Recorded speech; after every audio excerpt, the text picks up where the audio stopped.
Nick, I like keeping track of old stories that like were pretty groundbreaking at the time, and then you get to revisit them later. One of my favorite stories in recent memory is one from a couple of months ago. So you being the resident Jaguar, Range Rover, Land Rover, that whole brand fan, had a couple people send actually a lot of people send this to me.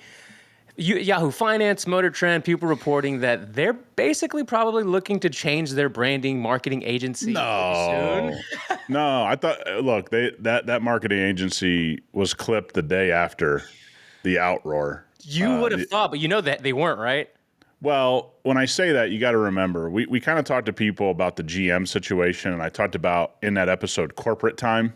Yes. You got to realize corporate time is not individual time. Yeah. So they had a contract with this marketing agency. The day after, that marketing agency, they were trying to figure that contract out. They were like, look. Going through with a fine-tooth comb. Yes. So what corporate time is, just for people that continue to follow us, I don't think we say this enough. I'm involved in manufacturing. I own a manufacturing facility.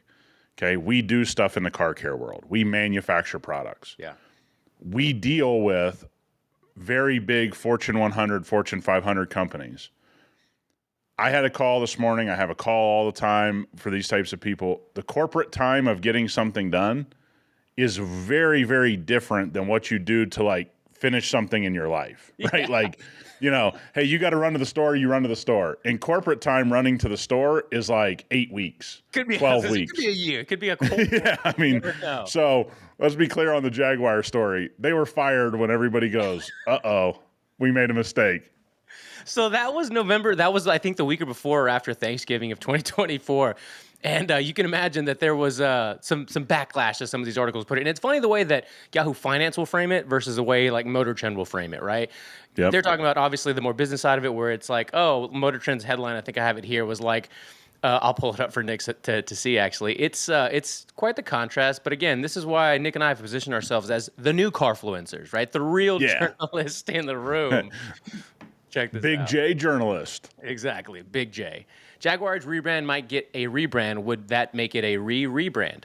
Hey, that's fine. Okay, you want to make a little joke? I actually like that. Yeah, I actually like that. Hey, that might be the first funny thing Motor Trend's ever said. In a long time.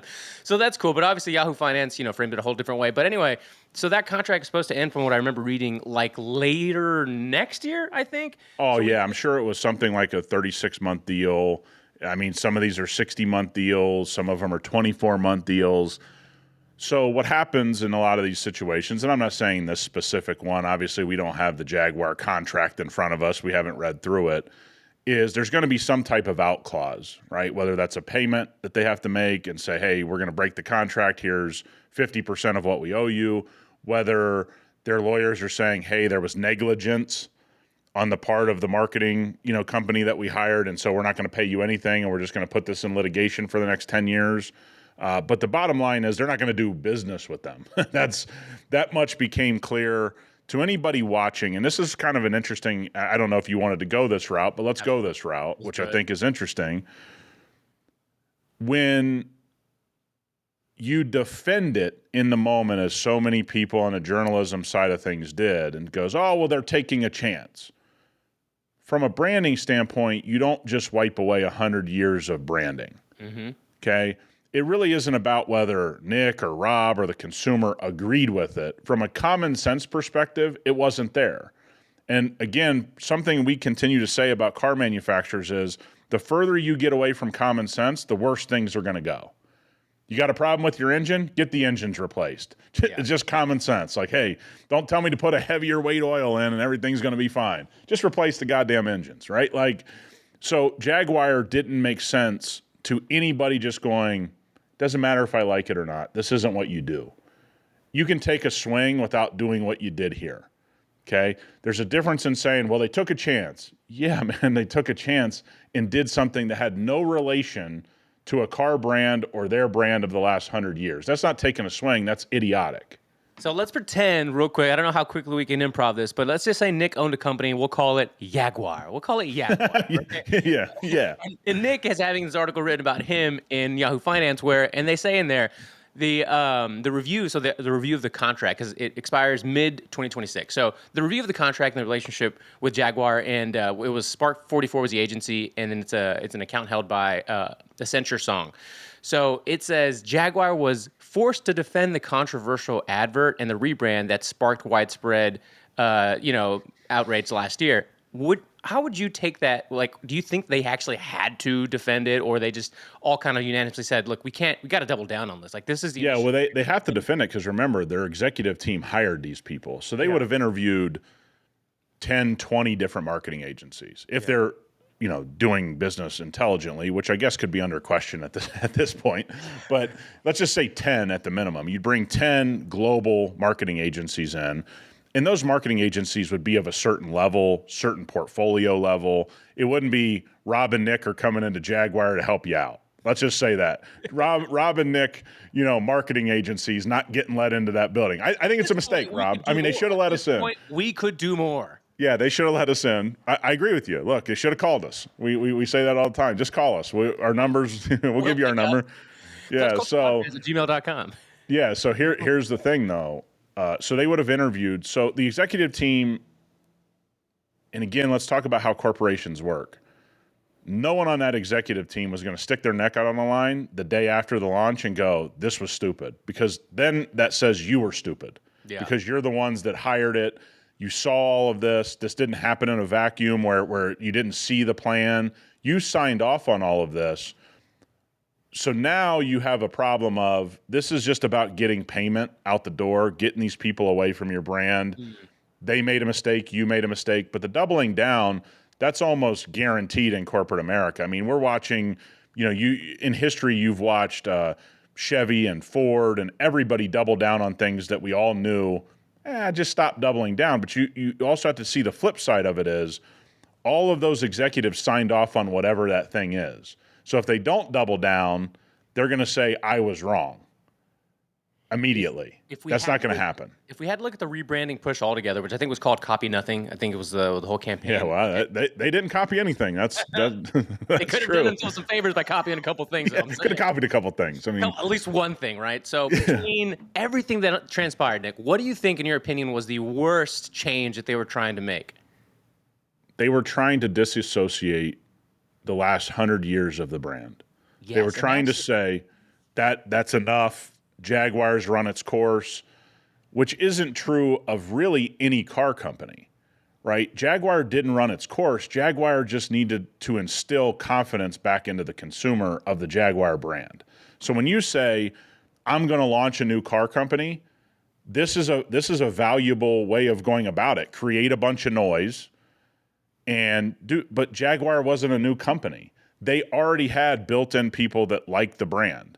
They already had 100 years of, or however many years it was that they were actually around, that I'm just using the word 100 because it's got to be close to 100. Yeah. They already had all of this built-in equity. You don't just wipe it away, you clean it up. That doesn't mean you don't try new things either. So I don't want people to hear that. They do need to try new things, but you don't go, that Jaguar thing we built for 100 years? We're out of here. We're not even going to. These stereotypes, which is what they put in the article. Let's get rid of one of the all-time great logos. That's what I was going to say. All of corporate world. Because here's the thing.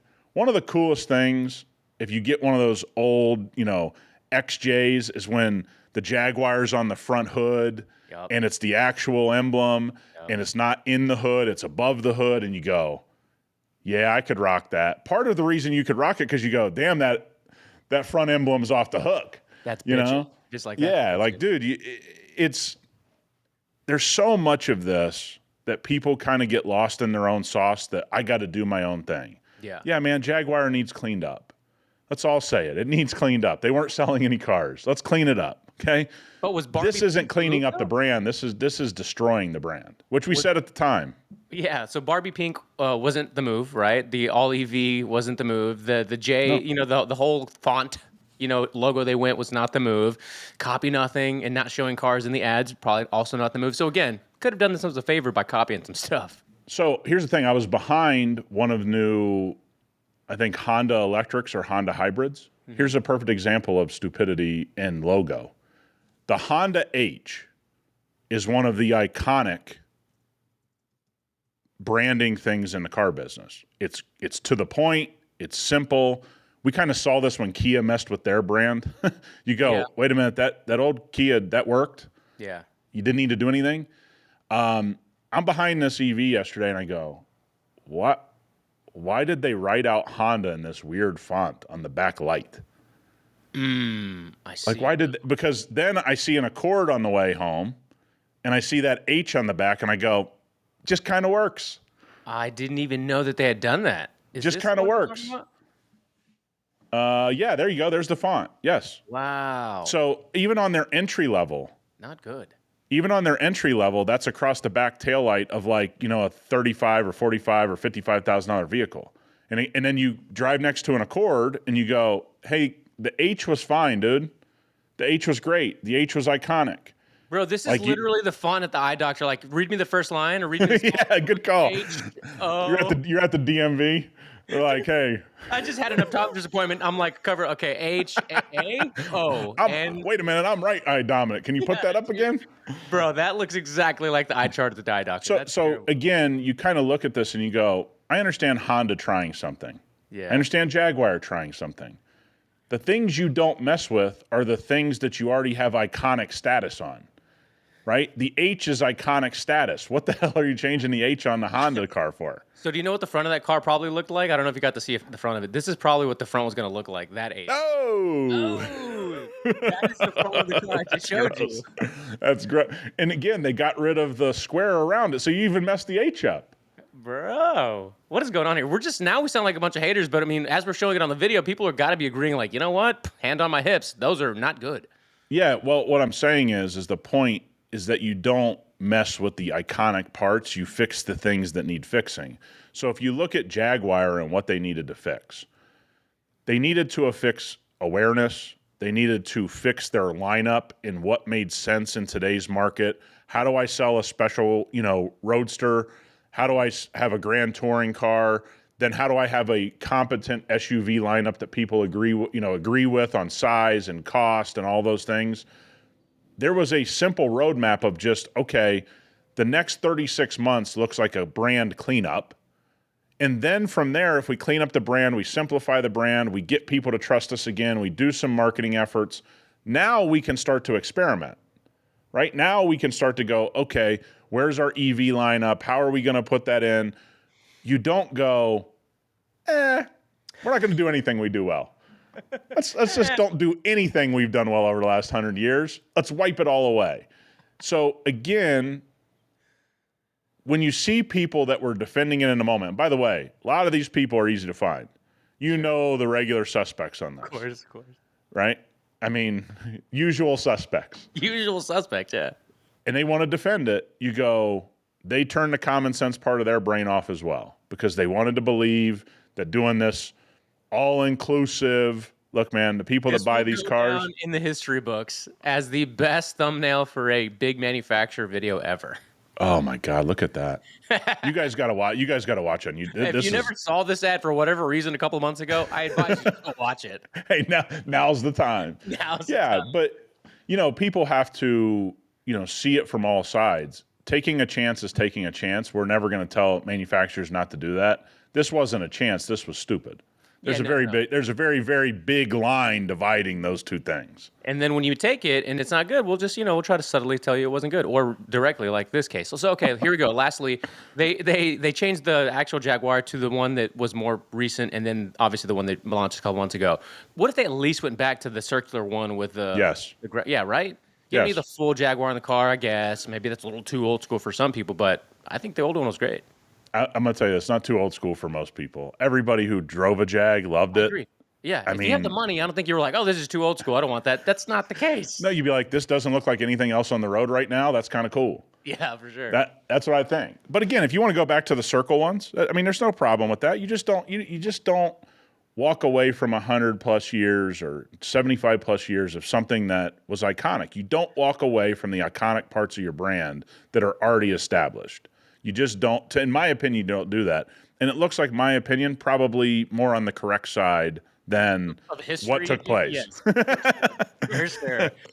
Guys, if you're new to the show, which by the way, Nick made me aware of this, we're in the top 20 of the top 100 automotive podcast in the world on iTunes. I don't know if you knew this. Whoa, look at you. Oh, bro. Rob doing big things over there. Whoa. Yeah, okay. I just lob you up to softballs. You're knocking them out of the park, all right? I don't know if you've seen a softball field. Kind of small. You can smack them out of the park. Hey, we're just hitting dingers, dude. Hitting dingers, unlike Cincinnati was over the weekend. But anyway. Hey, I already know. Look, I had family there. I get the Oh, photos. Look, we still had the best player on the field, Ellie Dela Cruz. Come on. Dude, it should have been a sweep, 2 shutout games, 0-0. But then the middle one, our boy Lance McCullers goes in there after having 2 years off, from the surgery or whatever, throws. I had never seen a game, Nick, where somebody gave up 10 runs in the first inning. It was 10-0 Cincinnati in the second game. I was like, oh my God. If we just cumulative added the runs from that, maybe we could have picked up another game in the series. Here's the deal. For those who don't know, I'm a Reds fan, grew up in the area. We had big news this week. Big news. Baseball is finally going to be legitimate again. Baseball's been the most illegitimate sport in the history of all major sports. If Pete Rose is not in the Hall of Fame, you're not a legitimate sport.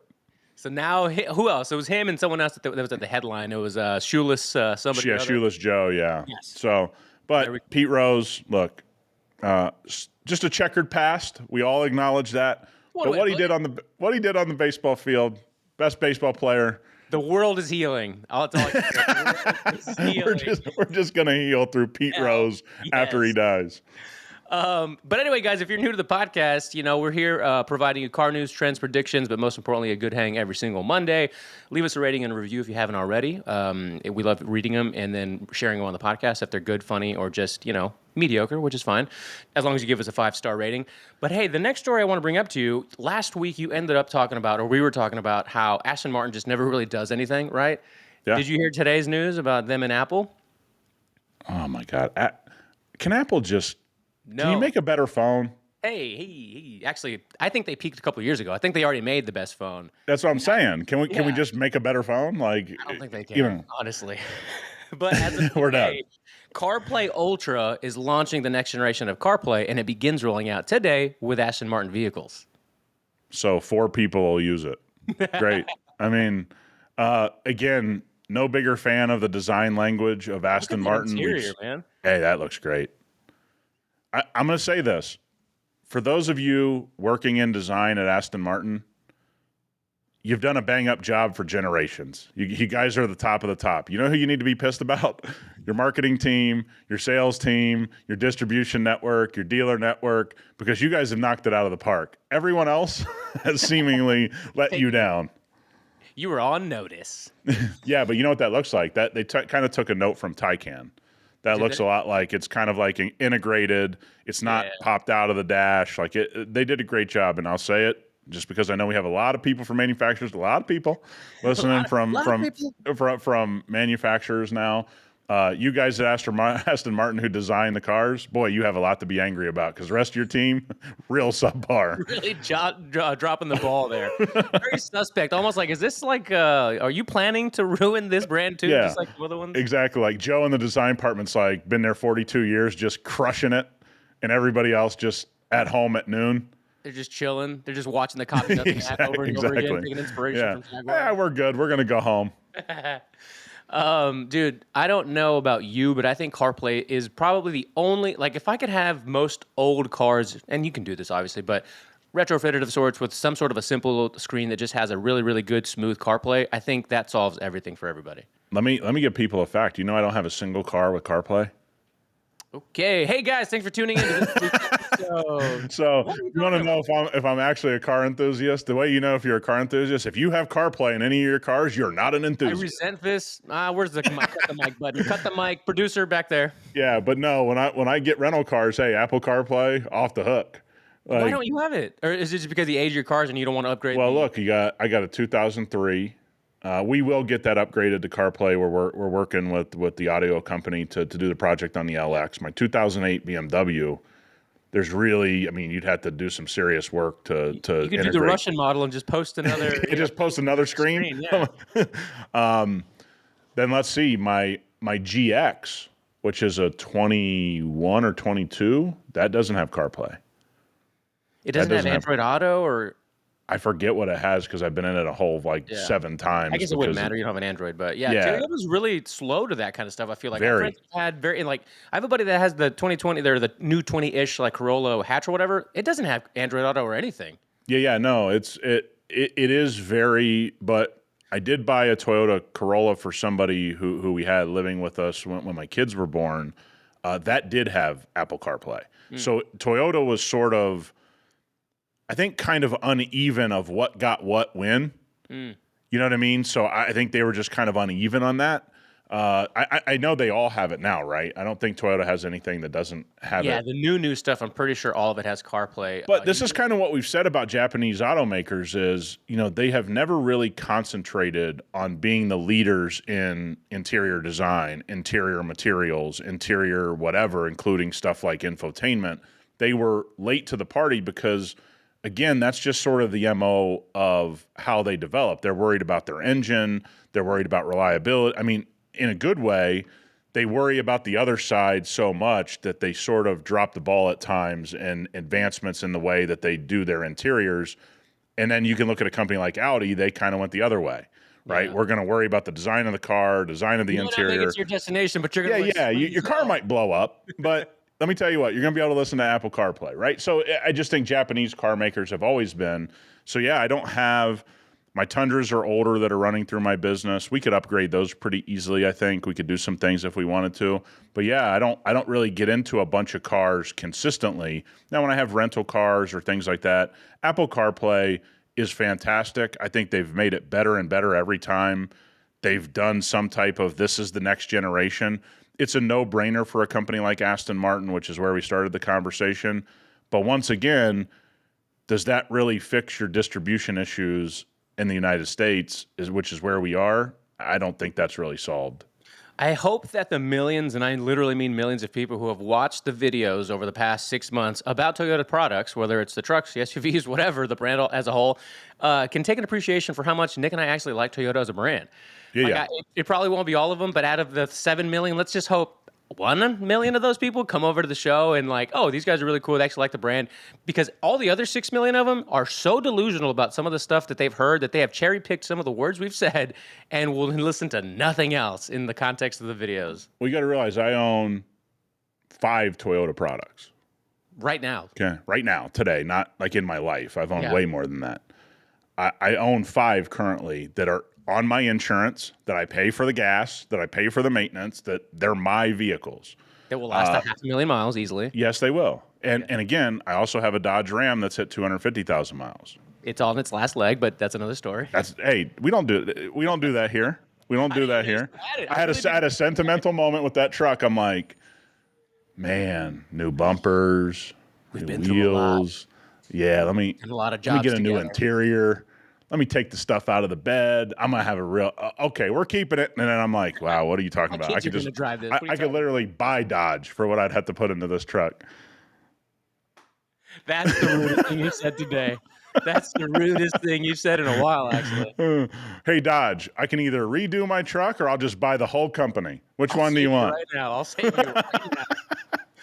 Damn, man. Well, yeah. So 5 currently right now. You love them. It's great. I hope that people pass this along. We're Toyota fans. I keep looking at Supras because I really do like them. But I will say, Yeah. the interior stops me every time I look at them. Why? It's a BMW. Yeah, but it's just like altogether, it's not like doesn't Cohesive. look- yeah, it's not cohesive. That's a perfect word. Not a cohesive. Yeah.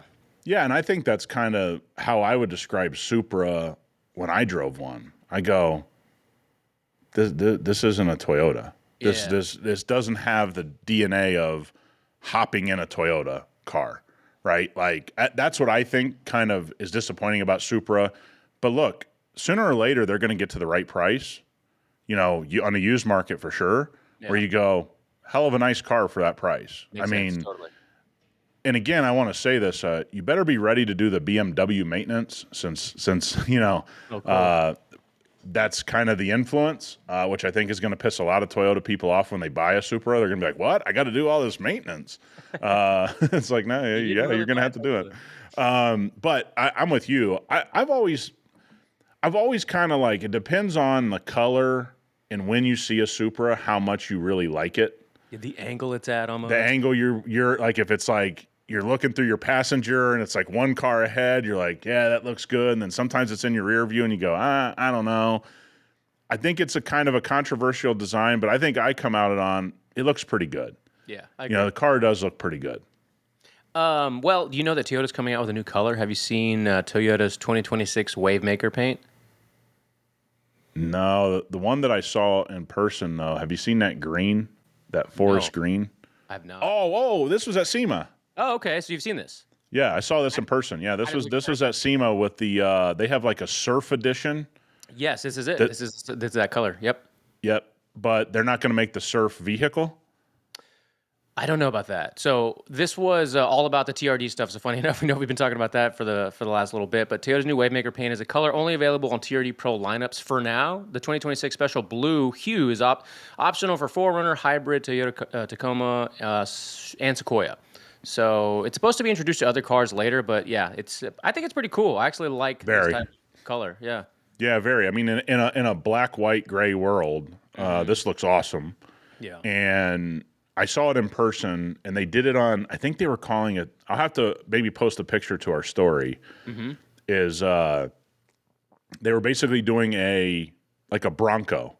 Oh, okay. You know, like a Toyota Bronco, where there was no back end. It was basically like the two-door 4Runner we all want them to build. Yes. You know what I'm saying? And we're all like, man, I wish you guys would just build like the two-door 4Runner because this looks awesome. That's the color they had it in. It looked, I mean, at SEMA, it was no-brainer. It was like, I can't believe this truck's not being built right now. Like, you could sell them at SEMA. Like, people would have bought them at SEMA. Yeah, yeah. At the very end of this, it says Toyota hasn't yet announced the pricing for the 2026 TRD Pro model. Oh, Do you I'm want to shocked. guess at what they might be? I'm shocked. Let's guess. What do you think they'll start at, Nick?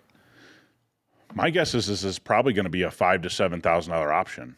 If they're gonna be, if it's actually going to be limited and they don't have a plan to make it widespread, so we don't know that inside Toyota. But if Toyota's thinking to themselves, this is basically going to be like their version of paint to sample, right? Is that I'm going to have a very limited production of Sequoias, of Tacomas, whatever.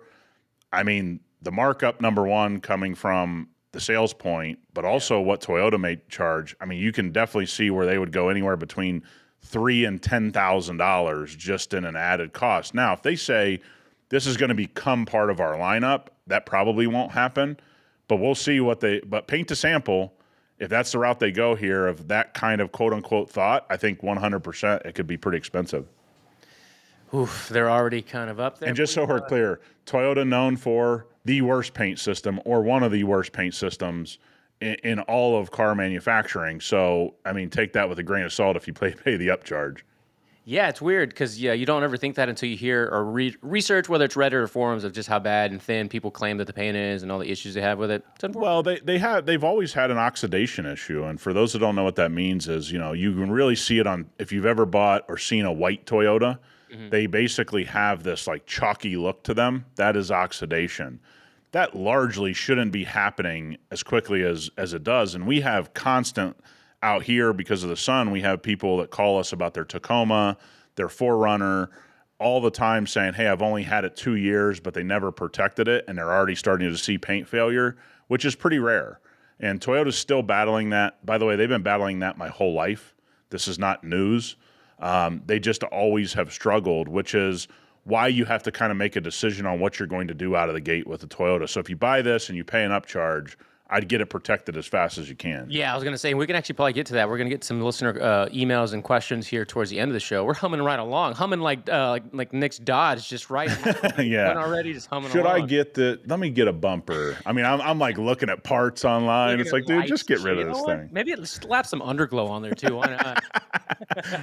Let's lift this thing. Hell yeah. I had this sent to me a lot of times as well, along with the Jaguar thing. The Cadillac Celestiq. Oh, Celestiq. Celestiq, is that how you pronounce it? I think so. Okay, well, I'm going to go with Celestiq because that's what I heard. Celestiq, I sound like too much of a D-bag. Let's see. This is what it looks like. For those that haven't seen it, there's a whole website dedicated to it on Cadillac.com, or a whole page to it. This is, and I wasn't too familiar with it, but like I said, a ton of people sent it in. This is an ultra-luxury sedan, EV sedan, starting in the mid-300Ks. And they're going to make 25 of them. people really wanted your thoughts on this approach, this car, this whole, we're talking about paint a sample here. You see the stitching being done. Yep. You see all the technology. Like this is supposed to be, which looks kind of cool. I'm not going to lie. I like the silhouette of it. This is very Audi-like to me. Almost kind of Kia Stinger, Audi, a couple of things to throw in there. Not sure you want to say those words when you're paying $350 for something, but yeah, you're right. Yeah. Sure, fair. The most advanced Cadillac ever. It's a full electric EV. It's supposed to have the future of technology. Makes you feel like you're. How do they word it here? It feels like you've harnessed the cosmos in every drive. I don't know if people with $300,000 to spend on this give a fuck about driving the cosmos. Yeah, they'll just get the Star sunroof or the Star headliner from Rolls Royce if they're going to spend that. Exactly. Yeah. Here's what I'll say. I'm glad they're doing it. Okay. For no other reason than gives us something to talk about, and it looks kind of cool. This is supposed to go after the Rolls-Royce customer. That ain't going to happen. Got it on pretty good authority. They've committed to build 25 of them. None of them are sold, which is pretty rare. Don't know if that's exactly true, but I got some people in the building saying, yeah, we don't have any sold. So when you look at this, you go, I mean, this is essentially a concept car that they are going to build, right? Which we all got to root on. I love concept cars. I wish they built more of them. Yeah. I think they're cool. A lot of brands have built cool stuff. This is one of those things that I'm glad they're doing it, but let's just be honest. This isn't a Rolls Royce. Like this, this isn't even going after Rolls Royce customers. If you can't pre-sell 25 of these, which they have not been able to do from my understanding, we are in the middle of May 2025 when I'm saying this because I know people listen at different times. But I think you and I kind of probably fall the same. What it'll do is if they find things in the manufacturing process that they think they can bring to their other cars, that's kind of the benefit of these things, right? Is that essentially when you do one of these really, really ultra high-end cars out of nowhere for a brand, or this happens in the concept world, is what you hope is some of those cool features now leak down to Escalade, they leak down to their SUV lineup, they leak down to CT5V, they leak down into their lineup. That's really why I cheer this stuff on, because we want cool stuff to leak down to the rest of their lineup. But as far as them going to battle with Rolls-Royce, that isn't nobody in Dubai who buys the most Rolls-Royce globally, by the way, that's the biggest Rolls-Royce dealership is in the Middle East, is going to be like, you know what I want to get? Let's get that Cadillac instead of this Rolls-Royce. That's not going to happen. Said nobody ever. Said no chic ever. Said that. Fair enough. Well, there you go, listeners. That is Nick's take on the Cadillac Celestiq. No, Celestiq, I think. Whatever. Yeah. I mean, look, like we said, Rob, we're top 20 in the world. You got to start acting like it. You got to start acting like we're in the top 20. Right. Absolutely. I need to start act as if. Act as if. Yeah, exactly. Act as if I am one of the aristocrats of the past. Act like I'm gonna buy a Celestiq. Absolutely. I should. I'm gonna do that. Yeah, you know what? I should. Do you guys finance those? What's the terms? Can I get an affirm on that, please? Do you do shop pay? Can I buy now, pay later? That'd be great. Yeah, Appreciate you. I hear you. We have a buy now. Actually, I should say I have a buy now, pay later. Now I'm thinking about goddamn payment plans. No, we have a low miles, no miles car that I saw come across my screen that I don't think I'd ever asked you about, and I think listeners would like to know Nick's opinion on why I consider a very controversial car for a lot of car enthusiasts, and it is the Camaro IROC Z. This one has 13,000 miles on it, by the way. How much are they asking? They didn't say because somebody purchased it, so I don't know what they purchased it for. But this thing is the cleanest IROC Z I've ever seen. Man, look at that. I mean, this is, for me, it's a little bit before my, 16th driving time, where it would hit. But a lot of guys that I grew up with, the used market for those things, and boy, were they not in good shape. If you were buying one of those for a 16-year-old, or you were 17 and you had a job in the summer and you're like, let me get a used one of these IROCs. Look, I saw a Blazer. Did you see the Blazer that had One? Yeah, well, didn't it have 800 miles on it? Let me see. I did see that. Yeah, 890. I'll pull it up. Okay, here's the deal. Yeah. Awesome. I don't even care that thing was not that nice to drive. That right there is your childhood in a nutshell. Yes or no? It is. It really, absolutely. I had a buddy that just had one, the one with the Toyota. We sold his Blazer, which had like 300,000 miles. I couldn't believe it made it to CarMax. CarMax still gave him $2,500. Yes. And I'm here to tell everybody this stuff, I don't care if I even liked it at the time. I'm so down the rabbit hole of like, that's awesome. It doesn't even matter what's posted now. If it's like something from the 80s, the 90s, the early 2000s, it's got 800 miles on it, I'm like, yeah, buy it. I'm like rooting people on, and I know it's just like they're not going to enjoy it. No I don't even care. It is. I'm so delusional about these things now. I see these low mile like Astro vans. I'm like, buy it. Somebody buy it. Pick this up. It's going to go up in value. You don't know what I know, dude. I mean, you want to talk about just a crazy moment in time in 2025 for me? I'm just like, I know these things were not that great. I'm like, seems like a great deal. 27,000. It's like, why not? I mean, it's just so stupid. How good of a deal does it have to be for you to actually, instead of say someone you should buy that, you would actually buy it? What would it be? I mean, if that right there was like 11 grand. The Blazer? Yeah. Yeah. If that was like 10 grand, 10.5, maybe 12 grand on a high day. I know that's not what they're going for probably. But I did see a Cadillac ESV, the Tony Soprano Cadillac ESV that I think had, under 30,000 miles or something on it. And it was like $24,999. I'm like, I could really use a big SUV like that. I mean, would I talk myself into it? If I didn't have the Lexus, I'd be driving that Tony Soprano Cadillac ESV for sure. You know what? Is this right here? This is selling for $12,500. Let's go ahead and give an email. I'm just saying, we might have to send them a DM like, hey guys, we need. How about 9999 and you don't have to report it to the IRS? Hey, now you're thinking. This is straight out of the old playbooks of who was it that has the slush fund? It was Dodge, right, with the Viper slush fund. Hey, low miles, you want to keep some of this on the low? Don't tell me. Yeah, we got you. Yeah, this isn't only the soon-to-be biggest show. Actually, the biggest show already. Yeah, the biggest. A lot of people. We're just gonna get a shirt that says a lot of people. All right, well, let's get to a couple of listener questions here. This is a really good one, very simple. Actually, a couple of questions in one. But Tim asks, loving the show, just started listening. I've listened to a couple of recent episodes, and I'm catching up on old ones. Please forgive me if some of these topics have been covered. So he daily drives a 2024 BMW 240i, loves the car.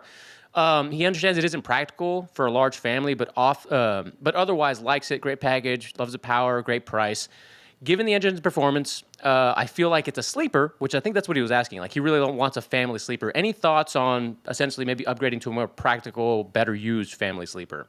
Yeah, I mean, you're in like M5, four-door M3 territory. If you want to stay in the BMW family, you're in those types of things. Look, we talked about it, Chevy SS. You can find a manual one of those. That'd be a great upgrade. I mean, you have a lot of little things. I mean, you and I, somebody gave us like a budget. We got to tell people this. Rob texts me and he goes, hey, with a budget between 50 and 70, what really fun sedan would you buy? And him and I, we threw a whole bunch of stuff over our text and then like simultaneously go, well, why not just spend the money and get the CT5V? We literally said it the same. The bubbles were both typing. He just happened to get to me before I got to him, and I was like, dude, that's the answer, right? How about you just spend another 25 grand above your budget? Yeah, you said 70, but how about 90? How about 95? Okay, Yeah, how about 107? Out the door, at least 95, yeah. Yeah, we were just... I was actually going to add that to that. So let's stick to this one because I do want to further go on that one to see because it's a family friend. It's actually my wife's best friend, maid of honor in her wedding, whole thing. Her and her husband like cars and started listening to the podcast when we started it. They love the show. They don't miss an episode. So she texts me. She's like, I'm really in a dilemma. She ended up buying a GTI because when she drove mine, she loved it so much. She got a brand new one and she kind of got like lemoned on it. Like she's got a lot of issues with it, unfortunately. Oh, no. So she's like, I'm going the whole new direction. I'm going to triple my budget that was this GTI and I want something really good. So I want to get into your other suggestions, but 240i, are there any SUVs that you think in the BMW world for a family sleeper that kind of hits that mark? Dude, I mean, look, you got X3M, X4M, X5M. I mean, you're in those worlds. You're talking about, big boy performance, fun to drive, good handling, like that. If you're looking for, hey, I know I can't drive this car anymore, I want to upgrade something to go with family, it's kind of hard to beat, AMG and M cars out of the BMW family in the SUV world. Meaning, like, if you just want raw performance, you can get into some used Cayennes, but if you don't get a turbo Cayenne, I think you're kind of doing no reason to pay that money for a non-turbo Cayenne. So yeah, I mean, if you're talking about family, like really, I want to have some fun. Yeah, man, you're in the performance SUV world pretty quick. Or you can go with the Nick move. Just get a used AMG wagon. Just find you one with some miles. Put some money to the side. Yeah, just don't have your family with you typically on road trips or whatever. Yeah, but I mean AMG wagon, like those are CTV wagon. So hard to find. I know, but they come for sale, and you're probably talking. You can get a pretty good example under 50. Yeah. I mean, you can get a good example. It's going to have a little mileage, but it's not going to be like 150,000 miles or anything like that. Even if it was, though, would you buy a 150,000 mile CTSV wagon? No, For the right I would price? not. No? Oh, wow. No, because That's GM made good motors, though.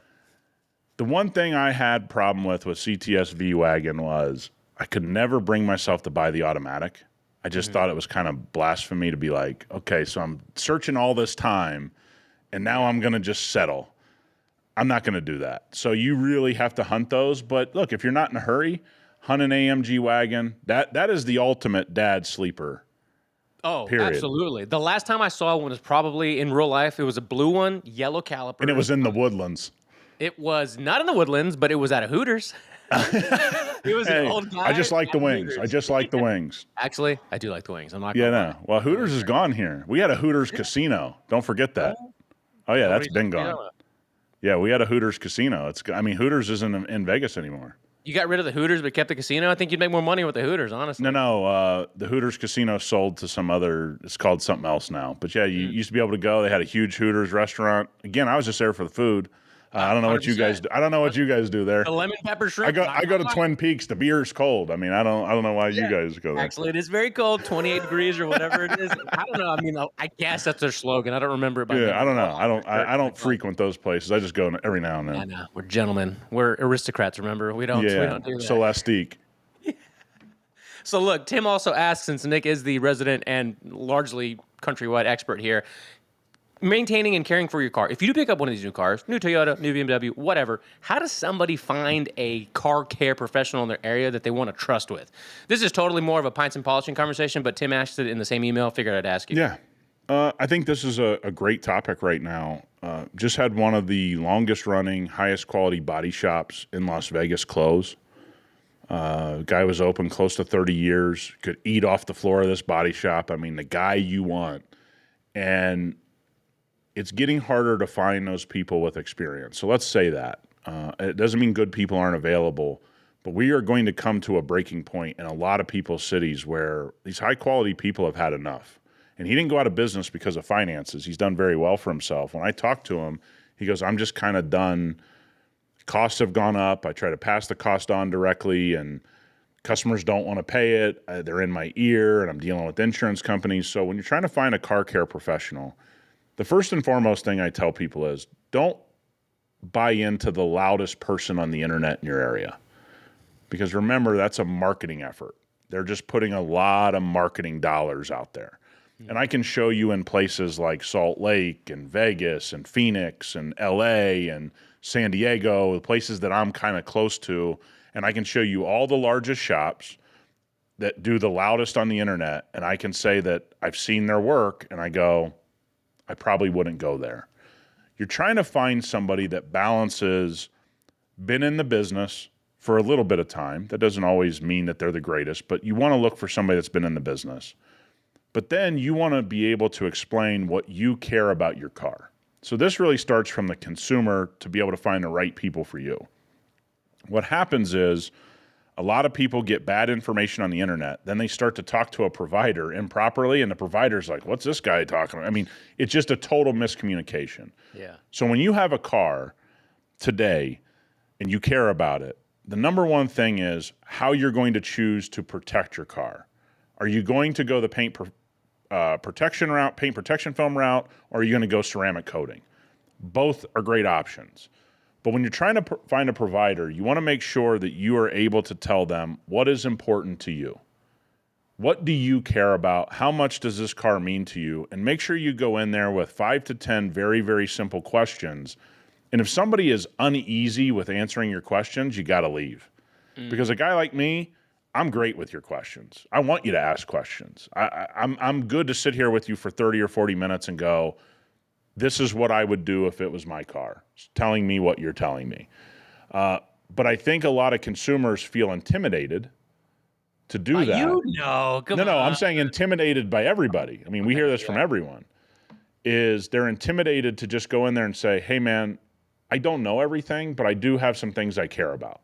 So make sure you make that clear, because I know people who care about their paint and then don't care very much about their wheels. And I know people that care about their wheels more than anything on the car. So you got to tell people that, like, hey, man, I really care about this. You got to tell people, I love when my car looks as close to perfect as I can. There's other people that go, I just want my paint protected. I don't care if it looks great and you do all the paint polishing, whatever. I just want something that makes it so my paint doesn't fade over the next 5 years. How you want to experience your car is really important. And it's important to share that so somebody who's knowledgeable can actually help you. Like, that is the best piece of advice I can give. To find the right provider, hopefully you have car people, car friends that are super into detailing their car, that you can go, who do you take your car to? And if they go, well, I took my car over here, the next question is, how many cars have you taken over there? I took one. Well, that's not trust. I got a lot of customers that go, I've taken the last 10 cars to Nick and his team. That is the guy you want to listen to, because you go, if the work was terrible, he wouldn't have taken the last 5, 10 cars to that guy. Okay? So you do want to work through your network of specifically car people. Then you want to go, is this guy a car person that just loves the engine side of things, or is this the guy that is meticulous about his car? Car always looks great. Car's always taken care of. Let me work through my network. For some of you that have moved to new cities, as we've seen over the last 5 years, maybe you don't have such a big network. I'd start going to car events, Cars and Coffee, looking at people's cars, saying, hey, I like how your car looks. Everyone wants to talk about their car, man. Who do you take it to? How many cars have you taken to? Who should I talk to? But if this is the first time you're doing it, you need to narrow it down to 3 people in your area, and then whoever personality-wise fits what you're looking for, that's the person to use. So let me finish with this. When you pay a high price, people balk at paying the high price in their area. The reason you pay a high price is in case something happens to your car. Usually the companies charging the highest price are going to stand behind their work. That's what the high price is for. So one of the mistakes that's been made in the car business as a whole, from the consumer side of things, but also the businesses like mine who don't educate consumers, you pay the high price for when things go wrong. Right? I mean, just think about it, because that company has been around a long time. They're charging what it should cost. People see it as a high price, but go pay the lowest price and try to get an issue fixed if somebody makes a mistake. It's not going to happen because it's not factor into the price.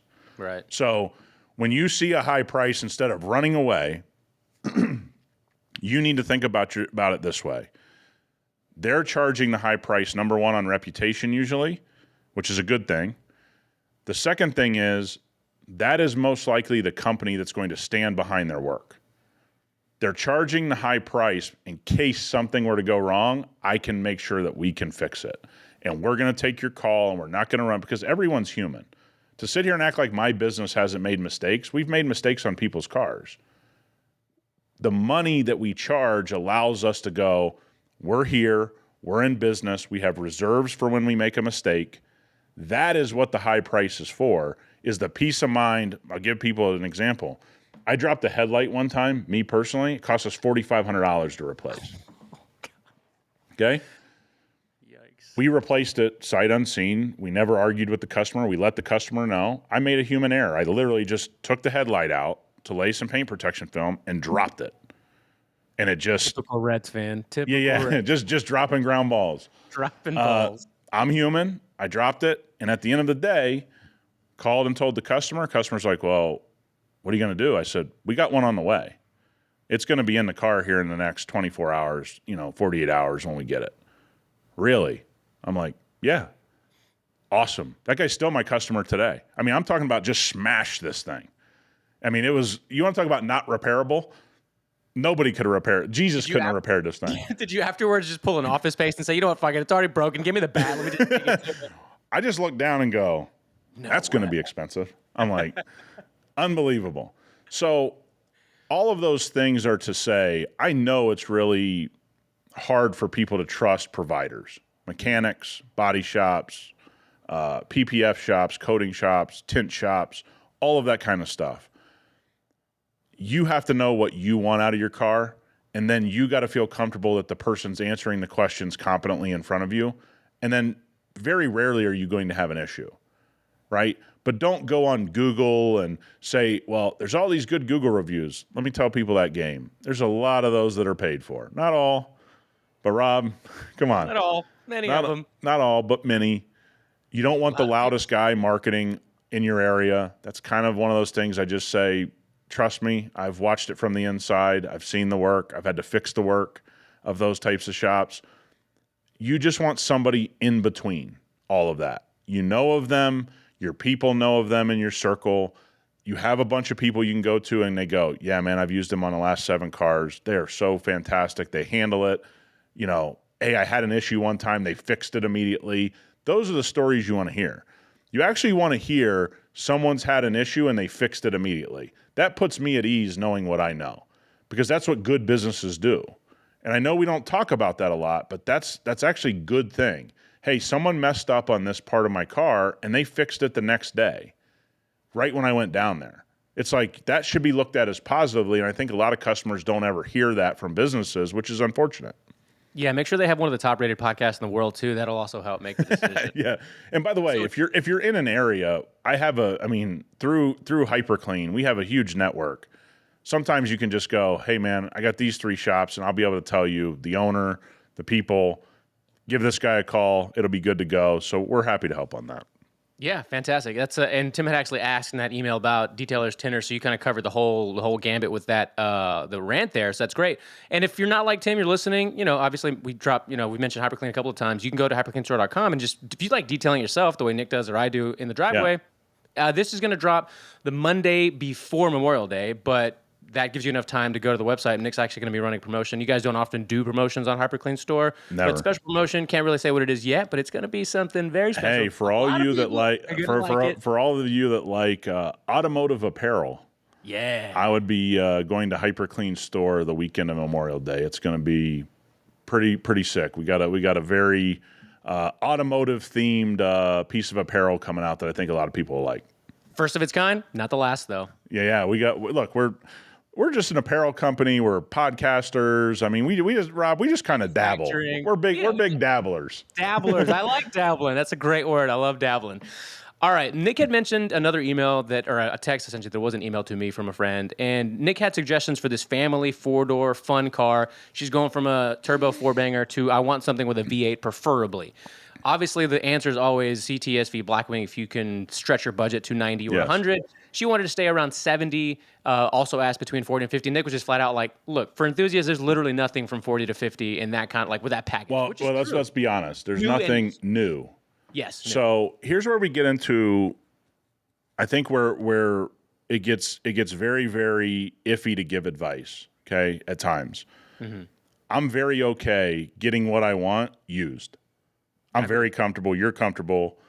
Most enthusiasts listening to this are comfortable. But when that family member or that friend asks you, I want to have a super fun car between 40 and 50, and I want all of these things, you go, yeah, that's used. Yeah. You want all the fun, you're going to have to take the used. And that's where it gets hard to give people advice, because you go, there really isn't, I guess it's just kind of us as enthusiasts and those of you listening that are this way. You go, I'm going to get so much more car if I'm just willing to take 10,000 miles, 15,000 miles, 25,000 miles on the clock. But you also got to remember, boy, if you give that piece of advice and that person has to do some maintenance, they might lose their mind. So that's where I get iffy about giving advice. You know what I mean? Because I'm okay with it. I'm like, yeah, just buy this. You got to give them the caveat. Yeah. Like, do you want new? You want a warranty? Yeah, the only new thing that I hadn't even thought of that Nick did mention in that top three was the IS 500 4-door V8, Yes. great car. There's only two of them in the state of Texas, so she was trying to stay in Texas. So there's literally one in the Central Texas area, and there's actually one just south of the Woodlands. She's gonna drive the one closest to her. If she doesn't like the color, she might come out this way and try the other one. But that's a great car. That was a good call. I forgot about that one. Yeah, I mean, people, and I think Lexus like kind of deserves the blame corporately on this. They just don't promote those. They just don't promote their car lineup the way that they should. And by the way, I don't think they really ever have here of recent years. The last decade, I think they've done a poor job. They make some really, really fun four-door sedans. I mean, look, you and I rolled around the Woodlands in an LC 500. They don't promote that nearly enough. No. At the end of the day, Lexus does that segment extremely well and never talks about it. Yeah, even the F Sport, like the ISF Sport, like the I guess the 6-cylinder, that's a great car too. We had the first matte available of that, and Toyota corporate, or I should say Lexus corporate, like called us to tell us how to maintain it for our customer, and this is the first of its kind to go. I've been taking care of matte paint for like I don't know how long now. You know who you're talking to here? I listened. I'm like, I appreciate the help, but just so we're clear, I got like 7 more that we're doing this week. Like, I don't like, by the way, I don't like matte anything. Wow, that's crazy. No. Are you serious? I hate it. I hate it until yesterday when I saw a matte fully wrapped Defender. It was the first time I was like, man, that looks pretty good. But that was more of the Defenders, looking awesome, covered in a matte paint or wrap or whatever it was. Yeah, matte paint protection film. Yeah, I always tell people this. If you really love your matte vehicle, get matte PPF on top of it, because if it scratches, there's no fixing it. You got to repaint the door. You got to repaint the hood, whatever. So the crazy part is, and I think I know why guys like you probably hate matte, because you were around. Do you remember those original wraps when guys would get the dark black, but everything would be black, and it looked like black carpet? Yeah, that's terrible. You'd be like... Maybe at the car sales like, doesn't this look sick? I'm like, no. It looks terrible. Yeah. So we have to tell people a lot of times about like accenting the matte. Yeah. Like, hey, man, you need some other thing. Like, if this whole thing is matte, you're going to walk outside and be like...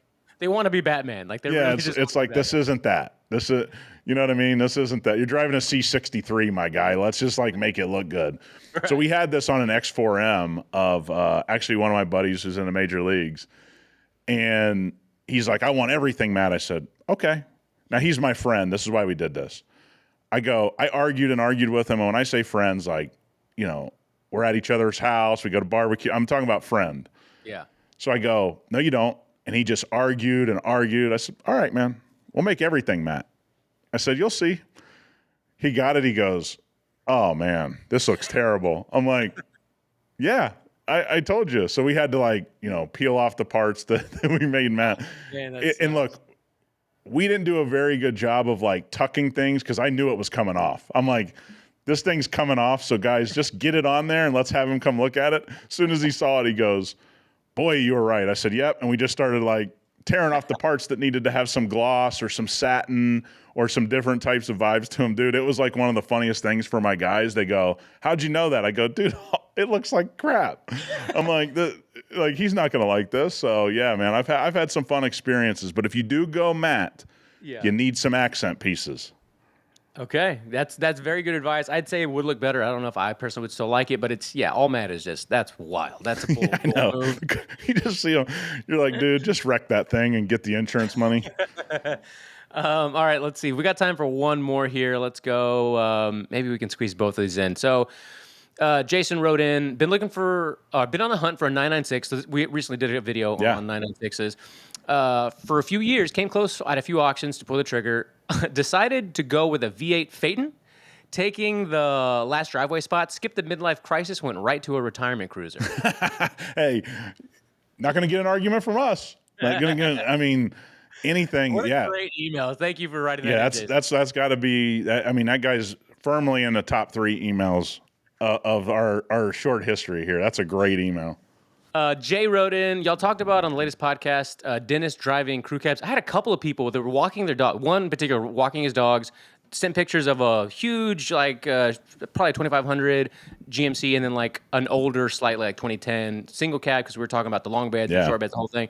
Super interesting conversation with him, just because he goes, I'm literally walking my dog, listening to you guys talk about this, and on my walk, I see these two trucks, and I'm like, what is going on in the world? Because it looked like a yacht in one driveway, and then across the street, it was literally, a regular truck. Yeah. So that was funny. But Jay here's asking about, or he was just mentioning, you can track this decline of two-door full-size SUVs and emasculation of SUVs in the general late 90s, early 2000s. That dentist probably had a farm in the country as a hobby and would have driven a K5 Blazer or an Eddie Bauer Bronco if they still made them. I think it's a good topic. I mean, I think that's probably something you could track pretty closely. And also, let's remember, trucks never drove well. And once the trucks started driving better, had a little bit more of the luxury components in them, then all of a sudden, guys that wanted a little more space, the ability to go pick up their grill at Home Depot in the vehicle, something like that. But I think he's right to an extent, but I also think we got to remember, trucks went through a utility phase for a very, very long time, and then all of a sudden they turned them into some of the creature comforts that were in your car or your SUV or whatever, and that started to be offered in the trucks, and I think that changed the game. The four doors changed the game, obviously, in a real way, but I think getting a little bit more upscale luxury into trucks is what flipped the whole scale. We talked about the Escalades real quick. I want to end with this. I sent my brother-in-law last week just a Photoshop. Did your engine blow up? Is that what you wrote? I sent him a Photoshop of an Escalade on fire, like the hood on fire. He just wrote back, should I be concerned? I go, we'll see, dog. No, I'm like Nick now. He's got me saying dog all the time. I was like, we'll see, dog. He's just like panic emoji. So funny. Dude, I will say we had a lot of people reach out. A lot of people say things that made us think and made you and I talk back and forth. Guys, GM still builds good vehicles. Just because they're going through this little moment, we're not bashing GM by saying the things that are obvious. Them being in a parts shortage is a red flag. Them sitting on this issue for well over what looks like 5 years, red flag. These are just things that happen. And somebody's head will roll inside that building. 1, 2, 3 executives will quietly be, hey, I'm taking a buyout, or hey, I've decided to pursue a new opportunity at this other car company. My families. Yeah. Like, that doesn't mean GM bad, everybody else good. That's kind of what we've seen in the Toyota conversation. Toyota good, everyone else bad. That isn't how all of this works. There are very, very deep, dark secrets inside of all of these buildings of these massive companies that you're never going to get away from, even 20 years from now. That isn't going to happen.